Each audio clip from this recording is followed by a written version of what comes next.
Good morning. आज का हमारा टॉपिक है cells, EMF and internal resistance. तो सबसे पहले हम बात करते हैं ईएमएफ की। ईएमएफ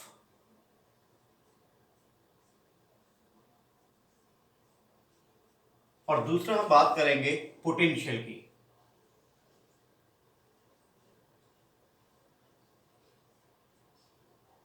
ईएमएफ एंड पोटेंशियल की ध्यान दीजिएगा।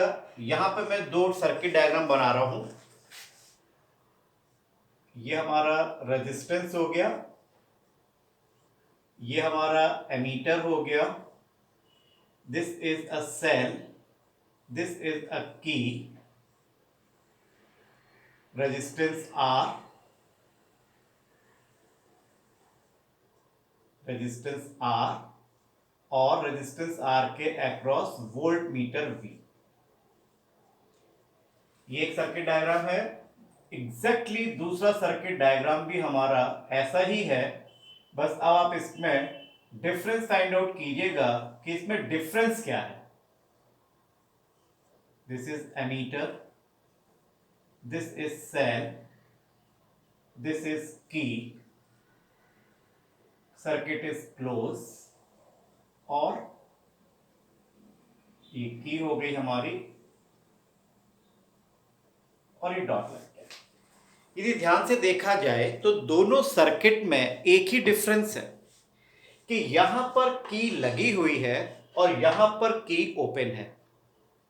यदि सर्किट में की लगी हुई है इसका मतलब इस सर्किट में करंट फ्लो हो रहा है, और यदि सर्किट में की नहीं लगी हुई तो इसमें करंट फ्लो नहीं हो रहा। तो यहां पे हम बात करेंगे ई की और यहां पे हम बात करेंगे वी की। ईएमएफ, ईएमएफ का फुल फॉर्म है इलेक्ट्रोमोटिव फोर्स, यानी amount of work done to carry a charge from one terminal to another terminal of a cell outside the circuit. यानी किसी चार्ज को सेल के एक टर्मिनल से दूसरे टर्मिनल तक लाने में जितना वर्क करना पड़ रहा है वो सेल का कहलाता है ईएमएफ। सो ईएमएफ क्या हो गया? ईएमएफ का मतलब होता है इलेक्ट्रोमोटिव फोर्स। इलेक्ट्रोमोटिव फोर्स कहने को ये फोर्स है, जबकि इसकी डेफिनेशन क्या है? Work done. Electromotive force, electromotive force का मतलब ये हो गया कि सेल के एक टर्मिनल से दूसरे टर्मिनल तक सेल के बाहर लेके जाने में हमने जितना वर्क किया वो हमारा कहलाता है सेल का ईएमएफ। लेकिन यहां पे फिर क्या हो रहा है? यहां पर यानी जो सेल की, अब आप ये भी कह सकते हो the potential drop across the terminals of the cell. ये डेफिनेशन हो रही है हमारी ईएमएफ की। Potential drop across the terminals of the cells when cell is not in the circuit। यानी सेल के दोनों टर्मिनल्स के बीच का पोटेंशियल डिफरेंस जिस समय सेल से कोई भी विद्युत धारा या करंट नहीं निकल रही है उस समय सेल के दोनों टर्मिनल्स के बीच का पोटेंशियल हमारा कहलाता है EMF, that is electromotive force. Potential क्या हुआ? पोटेंशियल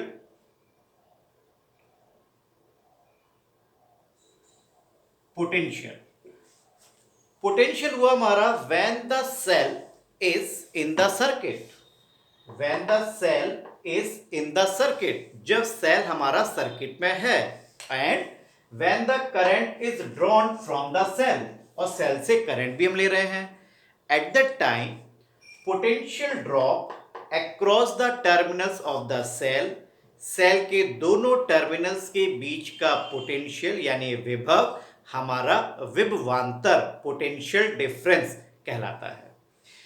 ईएमएफ की यूनिट भी वोल्ट है और पोटेंशियल की यूनिट भी वोल्ट होती है, लेकिन फिर ईएमएफ और वी में डिफरेंस क्या हुआ? तो ध्यान से देखा जाए, जिस समय ये एक मैंने आपको सेल दिखा दिया, ये जो बैटरी बनाते हैं, ये बैटरी क्या है? एक सेल है हमारा, इट इज लाइक दिस। इसके अंदर हमारे दो इलेक्ट्रोड्स होते हैं, एक पॉजिटिव एक नेगेटिव। चलिए, इसको मैंने पॉजिटिव का नाम दिया, इसको मैंने नेगेटिव का नाम दिया, और इसमें हमारा इलेक्ट्रोलाइट फिलअप है।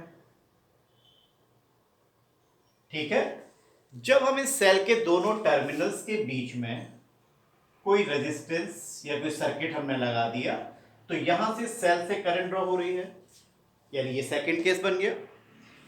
जिस समय हमारे आयंस सेल के बाहर पॉजिटिव से नेगेटिव की तरफ जा रहे होंगे इलेक्ट्रॉन्स, जबकि सेल के अंदर हमारे जो आयंस हैं इलेक्ट्रोलाइट के, वो नेगेटिव से पॉजिटिव की तरफ आ रहे होंगे। कौन से आयंस? नेगेटिव, यानी electrons.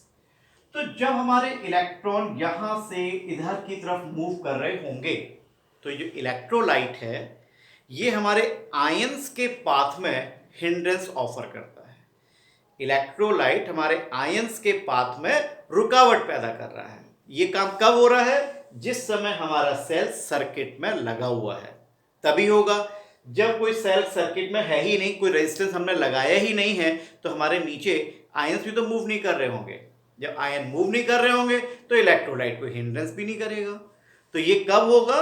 When the cell is in the circuit, at that time the ions will move in the electrolyte and the electrolyte offers hindrance, रुकावट पैदा करेगा, और यही रुकावट सेल का आंतरिक प्रतिरोध कहलाता है। इसको हम बोलते हैं internal resistance of the cell. Internal resistance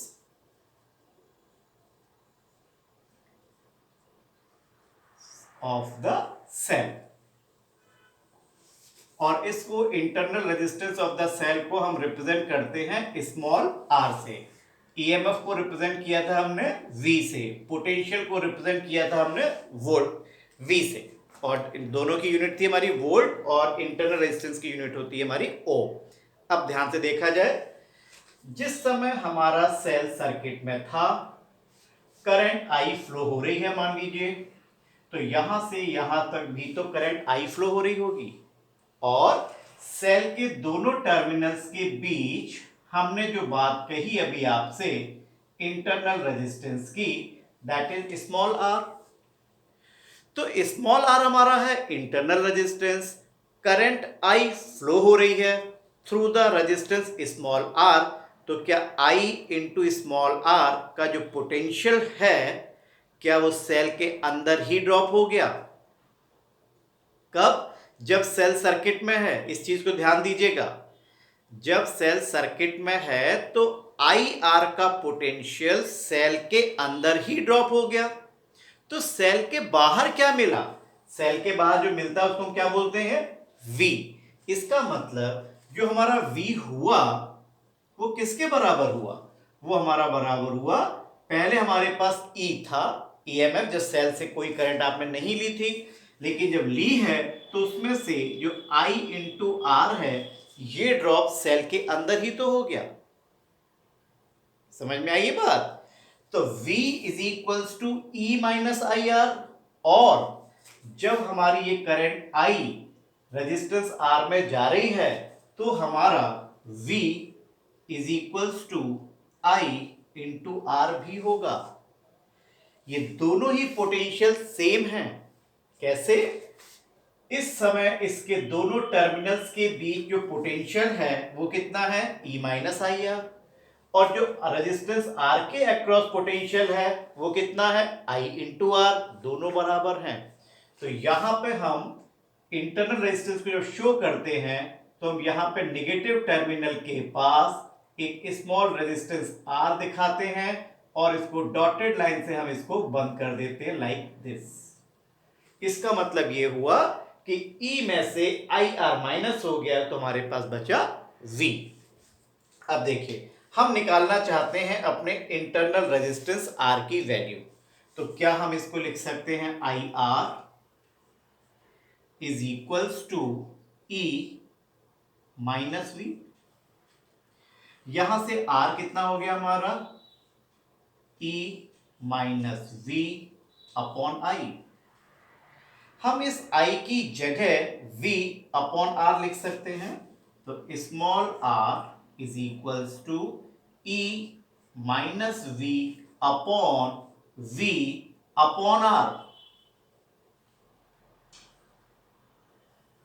So small r is equals to E upon V minus V upon V into R। तो यहां से हमको इंटरनल रेजिस्टेंस की value milli E upon V minus 1 into R। This is the expression for internal resistance of the cell। ठीक है। दूसरी चीज V हमको मिली थी V is equals to E minus IR। ये कब था? जब हमने सेल से करंट ड्रॉ कर रहे हैं, मतलब जिस समय सेल हमारा डिस्चार्ज हो रहा है। तो इस फॉर्मूले को हम बोलेंगे during discharging of the cell. During discharging. और यदि हमारा सेल चार्ज हो रहा है, डिस्चार्ज और चार्ज कैसे पता करते हैं? यदि सेल के पॉजिटिव टर्मिनल से करंट निकल रही है तो सेल डिस्चार्ज हो रहा है, और यदि सेल के पॉजिटिव टर्मिनल में करंट एंटर कर रही है तो सेल चार्ज हो रहा है।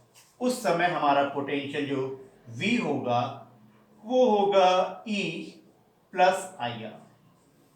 इस पे आप स्टार लगा दीजिए, इंपॉर्टेंट पॉइंट है ये, और ये पॉइंट हमारा आएगा ड्यूरिंग चार्जिंग।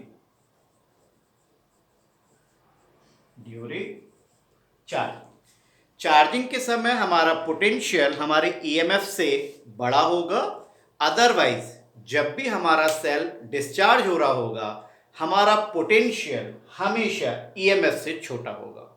ये तीन फॉर्मूले हैं, बहुत इंपॉर्टेंट हैं इंटरनल रेजिस्टेंस के लिए भी। इस फॉर्मूले को हम बाद में भी यूज करेंगे, और हमारे पोटेंशियल और EMF के बीच में रिलेशनशिप। ठीक है, क्लियर? एक बार फिर समझ लीजिए डेफिनेशन। सेल का EMF क्या है? The potential drop across the terminus of the cell when the current is not drawn from the cell, or when the cell is not in the circuit. At that time, potential drop across the terminals of the cell is called EMF।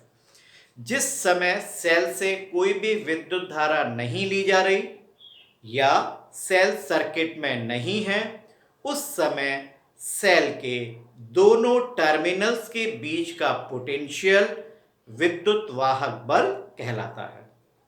दूसरी definition potential की, when the cell is in the circuit और when the current is drawn from the cell, यानी जब cell circuit में है और cell से current draw हो रही है, उस समय सेल के दोनों टर्मिनल्स के बीच का पोटेंशियल विभवांतर कहलाता है। क्लियर? चलिए, ओके, थैंक यू।